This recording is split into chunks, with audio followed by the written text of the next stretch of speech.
माननीय सभामुख महोदय, विशेष समय में हम मध्य प्रदेश के विशेष धार्मिक स्थल के चर्चा करब और कार्यपालिका के साथी सबके ध्यान भी आकर्षण कराएब।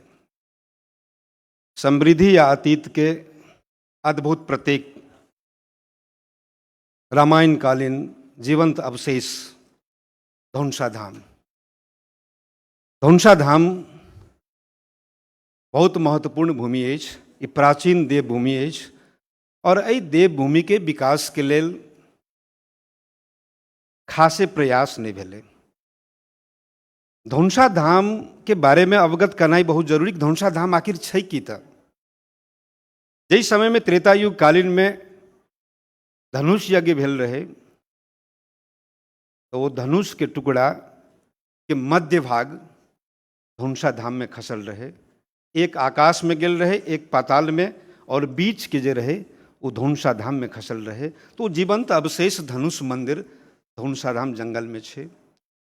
3 से 60 हेक्टेयर के धौंसा धाम जंगल में ऐतिहासिक बाण गंगा अछि। धनुष के टुकड़ा जखन गिरलै तो ओहि कंपन से बाण गंगा अहाँ के उत्पन्न भेलै।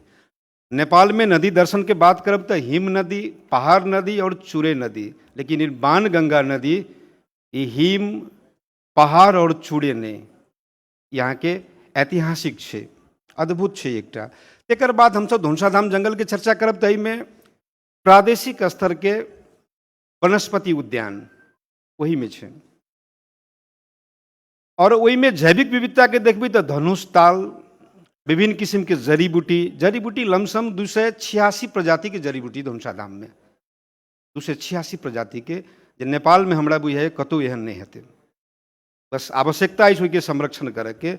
और 286 प्रजाति के विभिन्न किस्म के चिड़ै चुनमुन सब छे।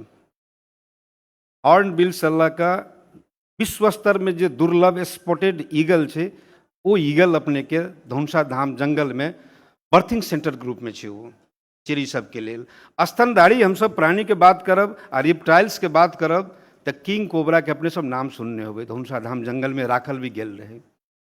रिप्टाइल्स में सबसे विशाल होइ छे किंग कोबरा। कोबरा तो इमे छे ही। और तकर बाद स्तनधारी प्राणी सब भी छे, वन्य जंतु सब भी छे। भालू अपने के बर्थिंग सेंटर ग्रुप में ओकरा प्रयोग करे छे। ओहिठमन विभिन्न किस्म के अपने के वन्य जंतु धौंसा धाम जंगल में छे। वही धौंसा धाम जंगल के जैविक उद्यान के रूप में हम सब अगर विकास करी तो प्रकृति संस्कृति संरक्षण के साथ साथ प्रदेश के समृद्धि में एक बहुत महत्वपूर्ण भूमिका निर्वाह करते।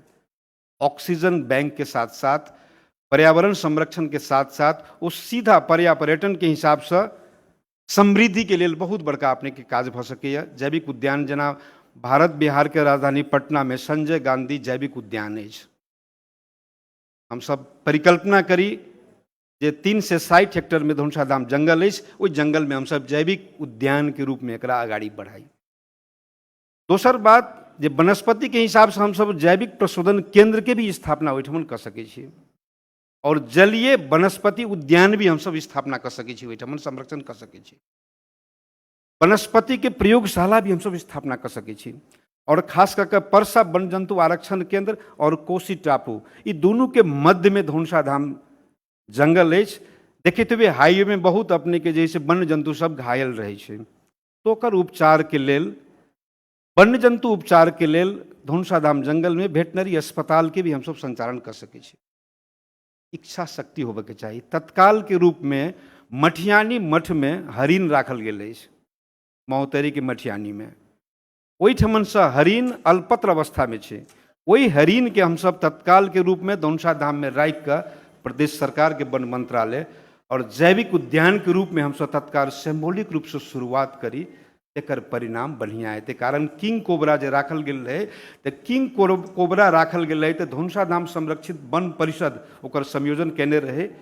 और धौंसा धाम जंगल हम सब अगर जो 2070 से पहले के चर्चा करबी तो जंगल उजाड़ रहे, लेकिन धौंसा धाम के चारों साइड के जो वासी रहे, चाहे वो किसानपुर के है या मंगलपुर के हुए या सुंदरपुर के हुए या तेजनगर के, सरसा के, इस सब के वासी सब, चारों साइड के वासी सब त्याग केलके और जंगल के बचेलके, जंगल के बर्बाद नहीं केलके। आई वो जंगल घना जंगल के रूप में भ गेलै। ताहि दुआरे प्रदेश सरकार के नीतिता कार्यक्रम आबि रहल है, धौनसा धाम जंगल के विशेष रूप से एकरा नीतिता कार्यक्रम में राखे, ई प्रदेश के गौरव के योजना रहे। एक वर्षीय नहीं हुई तो बहुवर्षीय हिसाब से भी एकरा राखे और ऐसे जे है से प्रदेश के समृद्ध होते। धन्यवाद।